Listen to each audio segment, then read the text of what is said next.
वेद प्रेमियों, सुधी श्रोताओं, संप्रति हम सब ऋग्वेद के प्रथम मंडल के 81वें सूक्त के 7वें मंत्र की व्याख्या में प्रवेश करने जा रहे हैं। यह मंत्र पंक्ति नामक छंद में निबद्ध है। मंत्र दृष्टा ऋषि हैं गौतम राहुगण और देवता हैं इंद्र। इस मंत्र का शीर्षक है इंद्र भगवान हमें प्रभूत धन धान्य से परिपूर्ण करें। अब संबंधित मंत्र का प्रथम पाठ हो जाए। ओम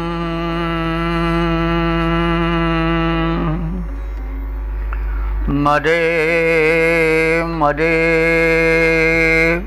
ही नो ददिर्यूथा गवा मृजुक्रतुः संगृहाय पुरुषतो भयाहस्त्या वसु शिशिराय आभर। शब्दार्थ से परिचय प्राप्त करें। ऋजु क्रतुः, ऋजु कहते हैं सरल को, क्रतुः कर्म यज्ञ को क्रतु कहते हैं। तो क्रतु यहाँ पर इंद्र का विशेषण बनकर आया है कि हे इंद्र, तुम ऋजु क्रतु हो, तुम सरल हो और सरलता से कर्म को निपटाने वाले हो। तुम में कोई ऐसी कुटिल गति नहीं है, यह तात्पर्य है। तो ऐसे इंद्र भगवान आप मदे मदे, मदे मदे माने मद का अर्थ होता है आनंद, और वह आनंद कैसा जो कि सोमपान से इंद्र को विशेष रूप से मिलता है। तो सोम तो एक पेय है ही है, लेकिन प्रत्येक शब्द के साथ लक्षण और व्यंजना भी जुड़ी होती है। तो वह आनंद जो भक्ति से सौम्य भाव से जुड़ा है, उस आनंद से इंद्र वह परम वैभवशाली शक्तिमान परमात्मन अधिक प्रसन्न होता है, क्योंकि भगवान भक्ति के भूखे हैं। तो इसलिए जो कुछ भक्त देता है, पत्रम पुष्पम फलम तोयम यो मे भक्ता प्रेक्षति, तो भक्त पूर्वक जो कुछ दिया जाता है प्रेम पूर्वक, उसे भगवान बड़ी प्रसन्नता से ग्रहण करते हैं। तो जो कुछ चढ़ाया जाता है, अर्पित किया जाता है नैवेद्य के रूप में, उस इंद्र रूप परमात्मा को, उसे वह मद माने आनंद पूर्वक ग्रहण करता है। सोमपान, सोमरस को हम नैवेद्य के रूप में भी ले सकते हैं, भक्त भाव के रूप में भी ले सकते हैं, और सोमलता से निकलने के कारण वो विशेष पौष्टिक और गुणवर्धक है। इसलिए सोम उस लता से निष्पन्न पेय को भी माना जाता है। वो नैवेद्य रूप में प्रस्तुत किया जाता था और प्रसाद रूप में उसको यज्ञकर्ता भक्त ग्रहण करता था।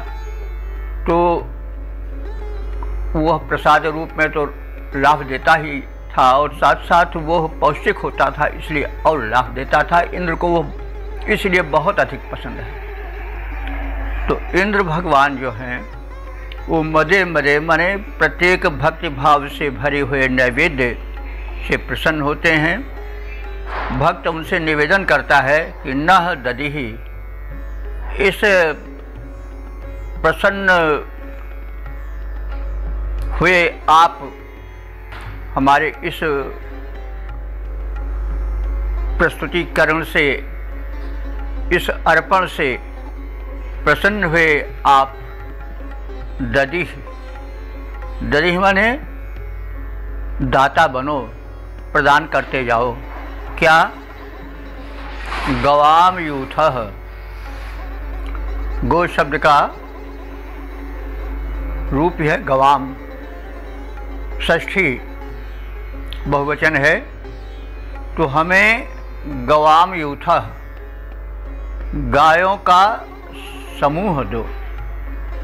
तो आप सब जानते हैं कि वैदिक युग का सबसे प्रधान धन गोधन था, क्योंकि गाय बड़ा उपयोगी पशु है।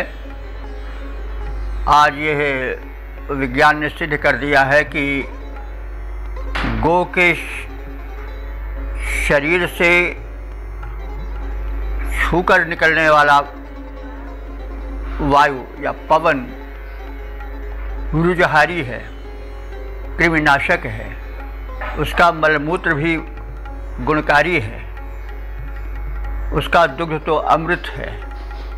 फिर उसका जो वत्स होता है, बछड़ा होता है, वो कृषि प्रधान देश का कर्षण कर, यानी हल में और बैलगाड़ी आदि में खींचकर भांति भांति से सुख और समृद्ध प्रदायक है। तो गोधन ही से समग्र जो लेन देन था और संपन्नता का जो वातावरण था, वो गोधन से ही बनता था। गोधन से ही यज्ञ भी संपन्न होता था। जो गायों के द्वारा प्रसूत दिया जाने वाला दुग्ध था, फिर जो उससे दही बनता था, उससे जो घृत बनता था, वह सब यज्ञ के कार्य में आता था।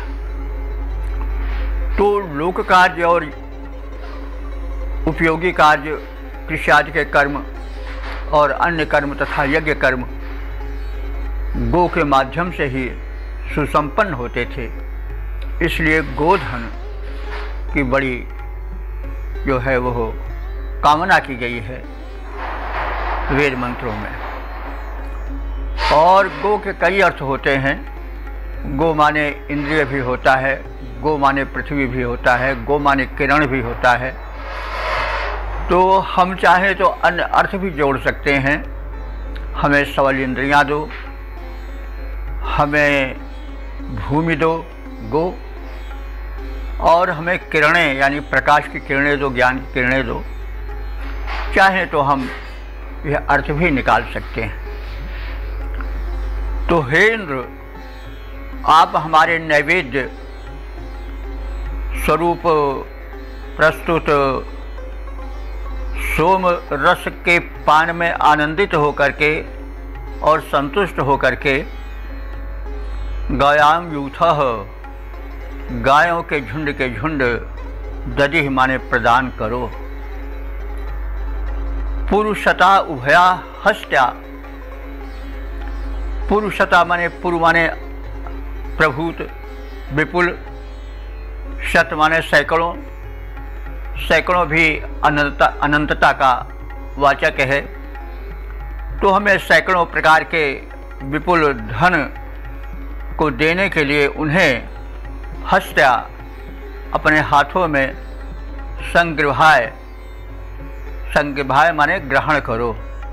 कोई किसी चीज़ को देना चाहता है तो पहले हाथों में लेता है। तो ऋषि कह रहा है या भक्त निवेदन कर रहा है, हे भगवान, आप हमारे नैवेद्य से भक्त भाव से प्रसन्न होकर के कृपालु बनो और हमें विपुल गोधन दो, और उस आनंद से, जो भक्ति के कारण, जो नैवेद्य प्रस्तुति के कारण, सोमरस पान के कारण आप में हुआ है, उस आनंद में प्रसन्न और संतुष्ट हुए आप हमें देने के लिए अपने हाथों में विपुल और विविध धनों को ग्रहण करो और देने की मुद्रा में हो जाओ।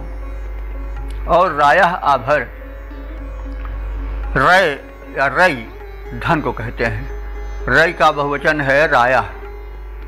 और हे देव, आप विभिन्न प्रकार के धनों को आभर माने भर दो, हमें उनसे परिपूरित कर दो।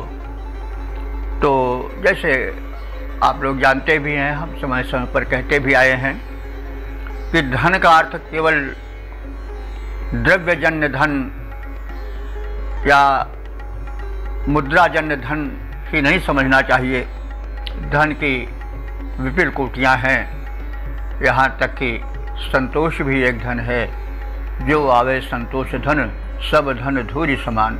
लेकिन संतोष का विकृत अर्थ नहीं लगाना चाहिए। संतोष का अर्थ हुआ कि हम श्रम करें और श्रम करने के बाद जो कुछ मिले उसमें संतुष्ट हो जाएं, असंतुष्ट होकर के कुंठा की ज़िंदगी ना बिताएं। तो जैसा आप लोग जानते हैं और हम समय समय पर कहते भी आए हैं कि वैभव की, धन की, रई की अनेक कोटियाँ हैं और उन सभी कोटियों को विद्याधन, पुत्र धन, परिवार धन, यानी जो धन्य कर दे वो सब धन है। तो उन सब धनों से हमको धन्य करो, यानी हमारे जीवन को आपाततः संपूर्ण रीत्या सुसमृद्ध करो। हे भगवान, यह आपसे प्रार्थना है। तो इस प्रकार से हम शब्दार्थ और उसके साथ साथ उसके सामान्य भाव को जान लेने के पश्चात अब इसका छंदोबद्ध रूप सुने। इंद्रदेव सरल सुकर्म के विधायक हो। इंद्रदेव सरल, हे इंद्रदेव आप सरल हो। देखिए, यह बात हमेशा याद रखना चाहिए कि इंद्र जो है वो परमात्मा का वाचक है ऋग्वेद में, और परमात्मा सदैव सरल होता है। इसलिए ऋजु क्रतुः माने सरल कर्मा विशेषण इस मंत्र में प्रयोग किया गया है। तो सरल न हो तब तो फिर धरती पर प्राणी रह न पावे। प्राणी बड़ा अपराध करते हैं, कदम कदम पर मनुष्यों से गलतियां हो जाती हैं और प्राणियों से हो जाती हैं, लेकिन भगवान सब को क्षमा करते चलते हैं, प्रदान करते चलते हैं। तो इसीलिए वो सरल है। जो देखिए इंद्र का बाद का रूप विकसित हुआ है, वो विकृत हुआ है, उसके कारण को हम बताए हैं कि पौराणिक इंद्र क्यों विकृति की भूमिका पर आया। तो इंद्र यह जो है वो परम सत्ता है, वो सदैव क्षमाशील होता है, वो अपराध नहीं देखता है। अगर अपराध देखने लगे तो मनुष्य का उद्धार ही नहीं होगा।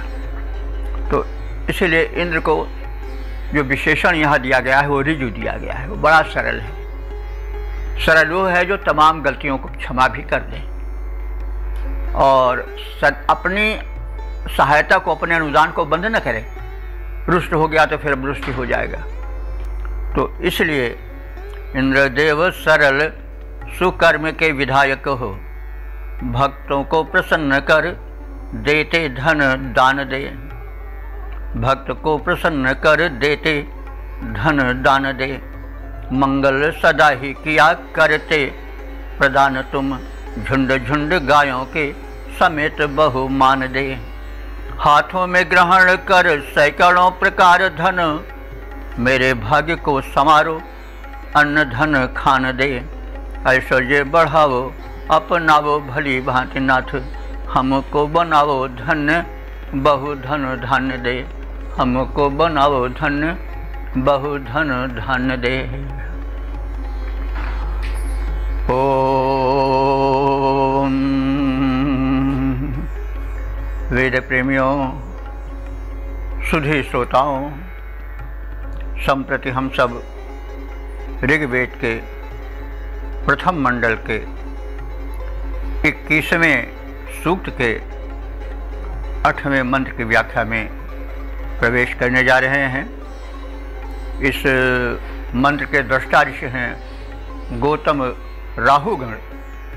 छंद पंक्ति नाम का है और देवता है इंद्र, तथा इस मंत्र का शीर्षक है इंद्र भगवान भक्तों की अभिलाषाएं परिपूर्ण करें। अब संबंधित मंत्र का प्रथम पाठ हो जाए। ओम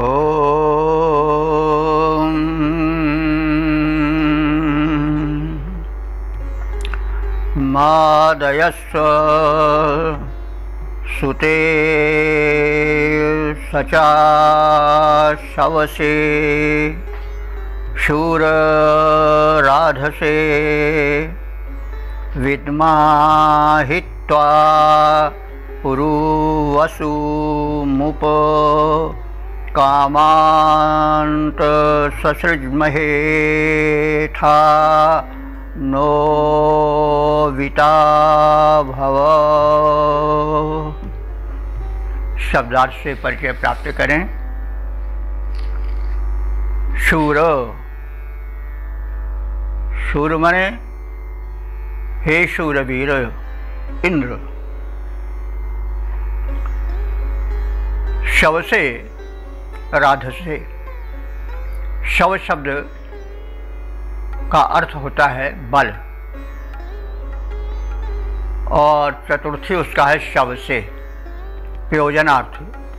तो शव से माने बल प्राप्ति के हेतु, और राधसे, राधसे का अर्थ होता है धन प्राप्ति के हेतु।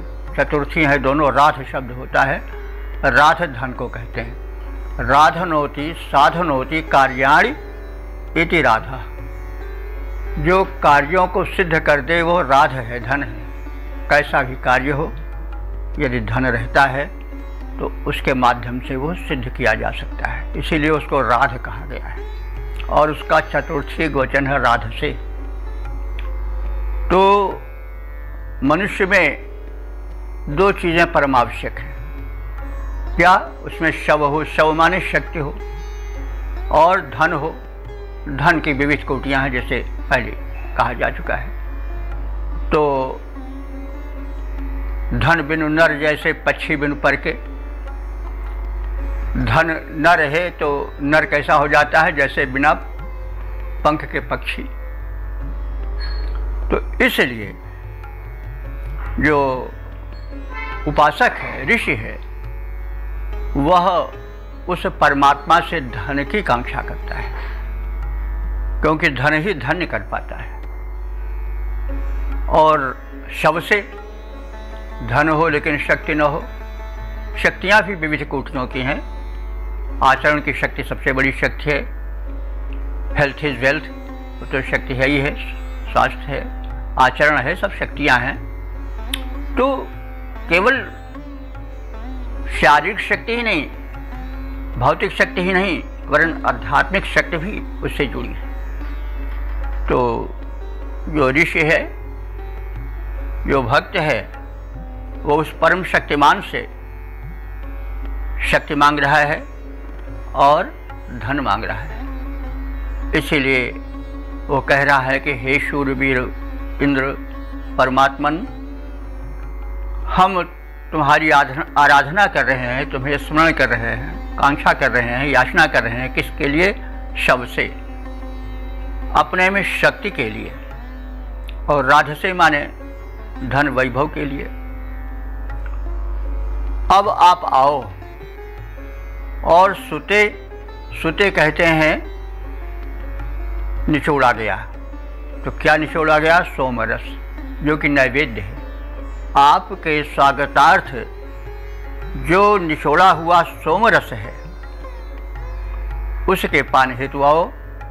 और हम दोनों यानी भक्त और भगवान, सचा माने साथ साथ, सचा माने साथ साथ, मादयस्व माने आनंदित हों, यानी तुम हम सबके साथ आनंदित हो। कहने का मतलब आप हमारी भक्ति से आनंदित हो, हमारे नैवेद्य सोमपान से आनंदित हो, और हम आपका संसर्ग पा करके आनंदित हो। तो इस प्रकार से हम परस्पर आनंद का उपभोग करें और आनंद से मदमस्त हो जाएं, माने परिपूरित हो जाएं। भक्त निवेदन कर रहा है कि हे भगवान, हमारे इस पूजा स्थल पर, यज्ञ स्थल पर, कर्मभूमि पर आप आओ, हमारे प्रस्तुत नैवेद्य को, भक्तिभाव को ग्रहण करो। हम आपको देखकर और आप हमें देखकर प्रसन्न हो और परस्पर सचा माने साथ साथ मादे सो आनंदित हो। हे भगवान, हम आपके महात्म्य से भली विध परिचित हैं। त्वा पुरा वसुम विद्महे, त्वा माने तुमको, विद्महि माने जानते हैं हम। विद्म माने जानना। तुमको मैं जानता हूं, ही माने निश्चित रूप से। तुम ही विद्म, हे परमात्मन, हे इंद्र, हम तुमको विधिवत जानते हैं। किस रूप में जानते हैं कि पुरा वसुम, तुम पुरा माने विपुल प्रभूत, वसु माने धन वैभव, तुम विपुल धन वैभव के केंद्र हो, आकर हो, कोश हो, इसे हम जानते हैं। और ही माने निश्चित रूप से जानते हैं, इसमें संदेह नहीं है। तो आप फिर क्या करें? हमें कामनाओं को पूरित करने के लिए भूमिका बनाओ और उपसर्षित महे, हम आपके समक्ष अपनी आवश्यकता को प्रस्तुत कर रहे हैं। सर्षिज महे, तो अथ नः अविता भव, तो उन कामनाओं को जो आपके समक्ष प्रस्तुत होने जा रही हैं, उनको परिपूरित करो। और अथ माने तदनंतर, नः माने हमारा या हम सबके, अविता भव, अविता माने रक्षक, और रक्षक भव माने हो जाओ। और हे भगवान, आप हम सबके रक्षक हो जाओ, क्योंकि बहुत कुछ मिल जाए लेकिन अगर रक्षण न हो सका तो मिलना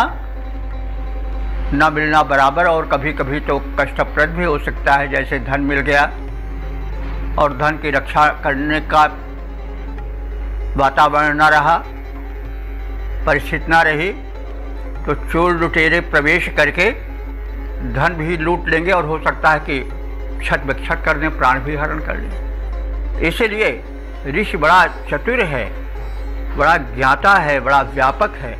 वो धन की याचना, वैभव की याचना तो करता ही है, साथ साथ अंत में भगवान से यह भी प्रार्थना कर देता है कि हे भगवान, आप हमारे रक्षक भी हो, रक्षा भी करो, क्योंकि प्राप्ति ही पर्याप्त नहीं है। इसलिए योग क्षेमो वहाँ में हम, भगवान ने स्वयं कहा है कि मैं उनको ये योग और क्षेम का वहन करता हूँ। योग माने जो अप्राप्त है उसका प्राप्त होना योग है, और जो क्षेम है, जो प्राप्त है, उसका सुरक्षित रहना क्षेम है। तो भगवान का यह वचन है कि योग क्षेम वहम में हम। तो भक्त उसी बात को याद दिला रहा है और कह रहा है कि आप हमें प्रभुत धन दो, साथ ही साथ उसको संरक्षण भी दो और हमारे संरक्षक बन जाओ, नः अविता भव। तो इस प्रकार से इस मंत्र में कहा गया है कि हे शूरवीर इंद्र, तुम यज्ञ स्थल में आओ, वहाँ हमारे द्वारा प्रस्तुत नैवेद्य को, सोमरस आदि को ग्रहण करो और हम दोनों भक्त और भगवान मिलकर के आनंदित हों। हे भगवान, हमें यह ज्ञात है कि आप परम वैभवशाली हो, सब कुछ आपका है और हम तो तुमसे पाने वाले हैं। तो तुम विपुल संपत्तिशाली हो, तुम्हारे समक्ष हम अपनी कामनाएं रखते हैं और आपसे प्रार्थना करते हैं कि आप हमारी शुभ कामनाओं को पूरी करो और कामनाओं को, धन धान्य को परिपूरित करके उनके संरक्षण का भी, योगक्षेम का भी दायित्व ग्रहण करो, यानी हमें संपन्न और सुरक्षित बनाओ। अब हम इसका छंदोबद्ध प्रारूप देख लें।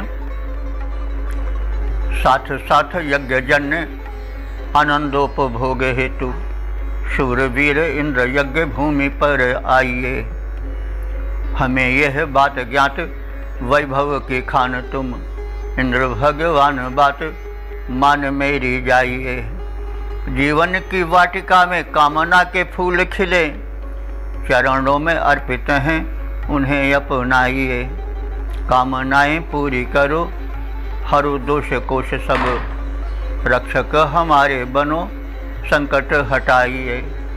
रक्षक हमारे बनो संकट हटाइए। ओम ओम।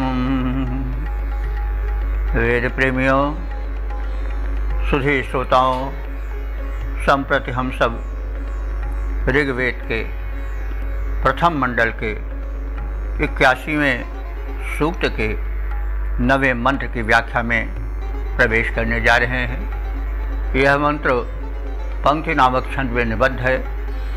मंत्र रचना ऋषि गौतम राहुगण हैं और देवता इंद्र हैं।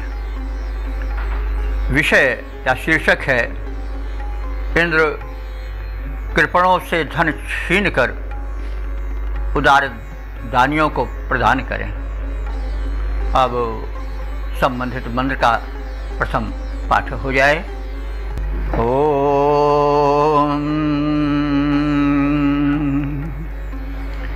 हेते इंद्र जन्तवो विश्वं पुष्यन्ति वार्यम् अंतर्हिक्षो जनानां मर्यो वेदो अदाशुषां तेषां नो वेद आभर। शब्दार्थ से परिचय प्राप्त करें। इंद्र, हे सर्वस्वामिन परमात्मन इंद्र, एते जंतवः ते, एते माने ये सब, यानी ये हम सब, ते जंतवः तुम्हारे जंतु हैं, यानी तुम्हारे द्वारा पालित सामान्य नर हैं, सामान्य प्राणी हैं। और ते विश्वम वार्यम पुष्यन्ति, और ते माने तुम्हारे, विश्वम माने संपूर्ण, वार्यम माने वर्णीय, स्वीकार करने योग्य सात्विक धन को पुष्यन्ति माने पोषित कर रहे हैं, यानी उसको वृद्धि प्रदान कर रहे हैं, सशक्त बना रहे हैं। यह कैसे? जब धन को सत्कार्य में लगाया जाता है, प्रगति में लगाया जाता है, तो धन पोषित होता है, वो धन धन्य होता है। आप समझ लें, किसी पिता ने किसी पुत्र को धन दिया, यदि उस धन को सत्कार्य में नहीं लगाएगा तो क्या पिता प्रसन्न होगा? पिता कब प्रसन्न होगा? जब पुत्र उस धन को सत्कार्य में लगाएगा। वही सत्कार्य में लगाना उस धन का पोषण है, नहीं तो धन तो क्षीण हो और विनष्ट माना जाएगा, तब पिता उस पर प्रसन्न नहीं होगा।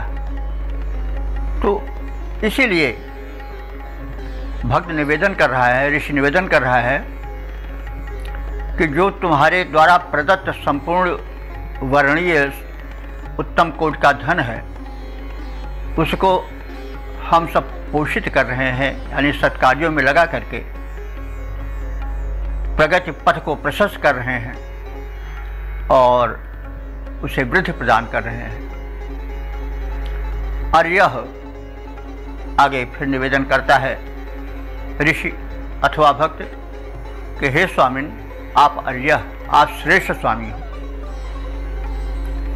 अर्य स्वामी और श्रेष्ठ स्वामी के अर्थ में अर्य शब्द आया है। अब आपसे पुनः निवेदन है कि वे लोग जो अदाशुष हैं, धातु है दाने में प्रयुक्त होती है, दानार्थक है, तो दाशुष वे हैं जो धन को दान में लगाते हैं, धन का सदुपयोग करते हैं, लोक कार्य में लगाते हैं, लोक हित में उसे व्यय करते हैं। वे तो दाशुष हैं, लेकिन अदाशुष वे हैं जो इसके विपरीत कार्य करते हैं। धन को विकारों में, धन को दुर्व्यसनों में, धन को दूसरे के पीड़न में अथवा निरर्थक संचय में लगाते हैं, दबाए पड़े रह जाते हैं, न खाते हैं, न खिलाते हैं, न देते हैं। तो ऐसे को अदाशुष कहा गया है। तो हे भगवान, ऐसे अदाशुषों को आप जानते हो। अदाशुषाम जनानाम, अदाशुष जनों को आप जानते हो। अंतः, अंतः माने उनके अंतर्गत जो धन संचित है उसे भी क्षय माने आप जानते हो। देखिए, वेद शब्द इस मंत्र में धन के आशय में आया है। शायर ने भी इसे धन के आशय में ही लिखा है। तो अब व्युत्पत्ति तो यहाँ हम नहीं करेंगे, क्योंकि वेद से वेद बनता है, तो इसलिए कि उसको वेद शायद इसलिए कहा गया हो कि धन के जरिए व्यक्ति जाना जाता है। कोई भी धन हो, जब वो धन रहेगा तभी तो उसको आदमी जान पाएंगे। टाटा बिरला इसलिए जाने जाते हैं, उनके पास द्रव्य बहुत है। कोई विद्वान के पास विद्या धन है तो उस धन के लिए जाना जाता है। किसी के पास आचरण का धन, लोकोपकार का धन है, वो भी धन ही है, तो उसके जरिए उसका नाम होता है। तो कहने का मतलब इसलिए लाक्षणिकता से वेद का अर्थ यहाँ पर धन किया होगा, ऐसा अनुमान हम करते हैं। तो वेद यहाँ पर उस वेदवाणी, उस दैवी वाणी के अर्थ में वेद में न आकर के धन के लिए आया है। तो हे भगवान, हे इंद्र, आप जो कृपण है, उनके पास जो संचित धन है उसका भी आपको परिज्ञान है, उनके गुप्त धन को आप जानते हो। तेषाम वेद न, तो तेषाम वेद माने उनके वेद को, उनके धन को। तो यहाँ तेषाम वेदा, तेषाम माने उनके, वेदा माने धन को। यहाँ वेद माने वेद से हम अर्थ लेंगे तो कोई सार्थक नहीं हो पाएगा। तो ऐसे कृपणों के धन को भी आप जानते हो। तेषाम वेदः और नह आभर, इसलिए उनके धन को जो परपीड़न में लग रहा है या जो कि कृपणता में संचित पड़ा हुआ है, अनुपयोगी सिद्ध हो रहा है, उसको न माने हम सबको जो धन का सदुपयोग करते हैं और धन को लोक सेवा में लगाते हैं, ऐसे न माने हम लोगों को आभर माने उससे परिपूरित कर दो, यानी उन लोगों का धन आप हमें दे दो ताकि हम उसको प्रगति में लगाएं, लोक सेवा में लगाएं। तो हे इंद्रदेव, ये उदार प्राणी जो तेरे जंतु हैं, तेरे अपने हैं, तेरे पाल्य हैं, वे वर्णीय धन को सत्कार्यों में लगा करके निरंतर वृद्धि करते जा रहे हैं। तू तो सबका स्वामी है, सब तथ्य को जानने वाला है, सब कुछ देखने वाला है। तुम उन्हें भी जान रहे हो, देख रहे हो जो कृपण हैं और धन को दबाए बैठे हैं, उसका सदुपयोग नहीं कर रहे हैं। तो आपसे प्रार्थना है कि ऐसे लोगों के धन को तुम हम लोगों को प्रदान करो ताकि हम उस धन को धन्य बनाएं, उस धन को सत्कार्य में लगाएं, लोकोपकार में लगाएं। ऐसी आपसे प्रार्थना है। अब इस मंत्र के पद रूपांतरण से परिचित हो लें। इंद्र भगवान तुम्हें ज्ञान सारी बातों का है, इंद्र भगवान तुम्हें ज्ञान सारी बातों का है। ज्ञानी जन तेरे दिए धन को बढ़ाते हैं, लोक लोचनों में लाते, लोक कार्य में लगाते।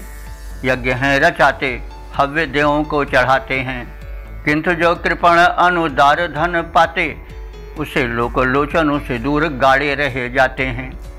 ऐसे हीन लोगों का विभव छीन उनको दो, जो कि पाया धन जन हित में लगाते हैं, जो कि पाया धन जन हित में लगाते हैं। ओम। इस प्रकार से हमने ऋग्वेद के प्रथम मंडल के इस 81वें सूक्त के 9वें मंत्र से परिचय प्राप्त कर लिया।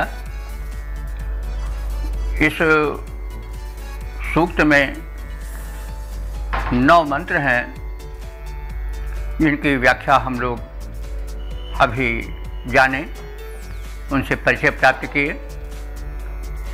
तो कुल मिलाकर के अब तक जो मंत्र व्याख्यायित हो चुके हैं उनकी संख्या 902 हो चुकी है।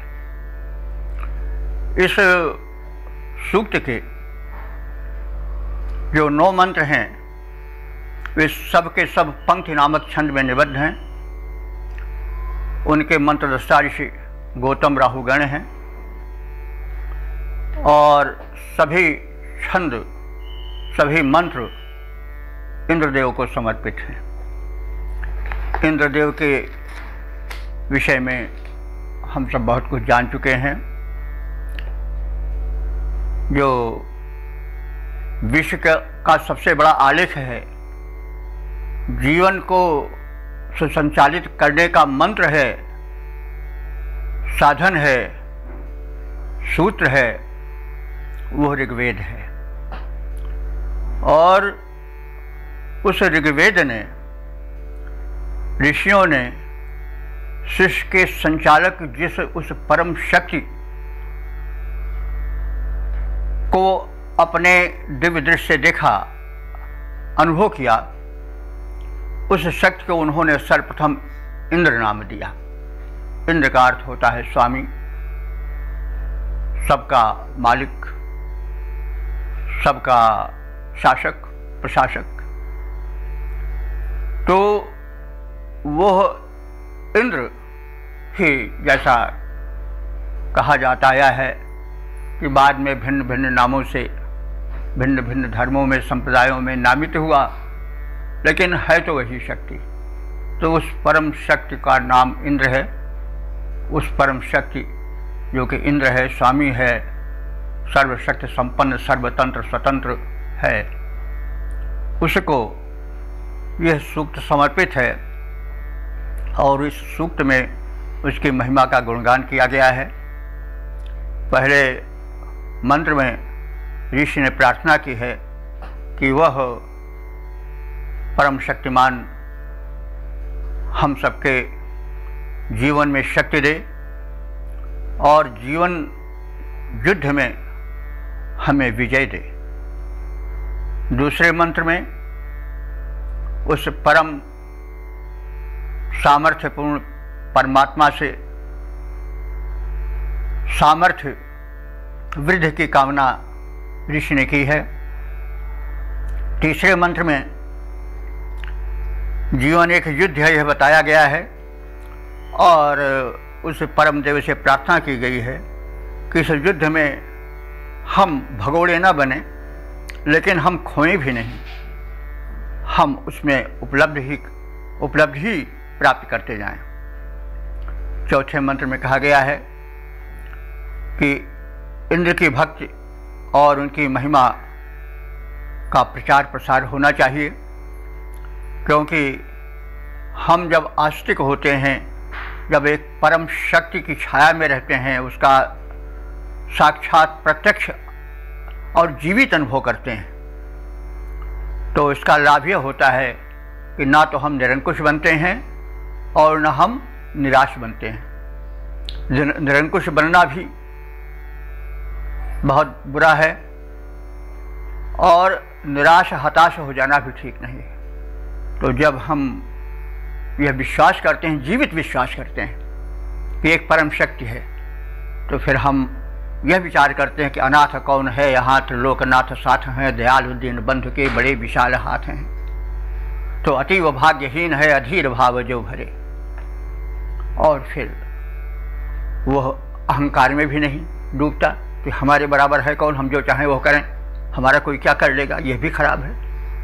जुल्म इसी के आधार पर होते हैं, अपहरण इसी के आधार पर होते हैं। इसलिए उस परम सत्ता का जीवित विश्वास करना परम आवश्यक है। ऋषि कह रहा है अंधविश्वास मत करो, लेकिन जीवित विश्वास रखो। इससे लाभ यह होगा कि ना तो आचरण में निरंकुशता आवेगी, मनमानी पनावेगा, और ना ही निराशा आवेगी कि आदमी आत्महत्या की ओर दौड़े, निराश होकर के बिल्कुल कुंठाग्रस्त होकर के हाथ पैर ढीला कर दे। तो इसलिए ईश्वर में विश्वास परम आवश्यक है और इस विश्वास का प्रचार प्रसार भी होना चाहिए, यह इस मंत्र में बताया गया है।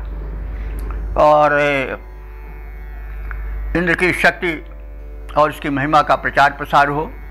पांचवें मंत्र में कहा गया है कि इंद्र जो है वह ब्रह्मांड नायक है, और छठे मंत्र में कहा गया है कि इंद्र धन का यथोचित बंटवारा करे, नहीं किसी के पास अधिक हो, नहीं किसी में कम हो।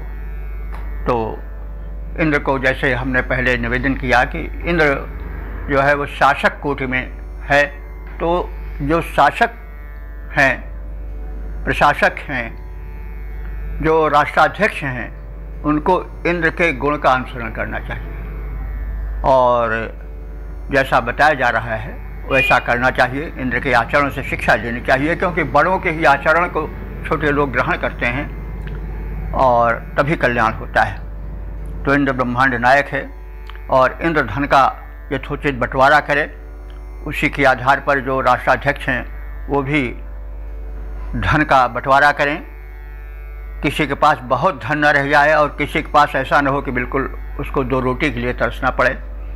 तो धन का जो है वो यथोचित बंटवारा होना चाहिए। इंद्र भक्तों को और सज्जनों को समृद्ध बनावें, ताकि एक व्यवस्था बनी रहे। लोग यह न कहें कि यह दुनिया तो दुष्टों की है।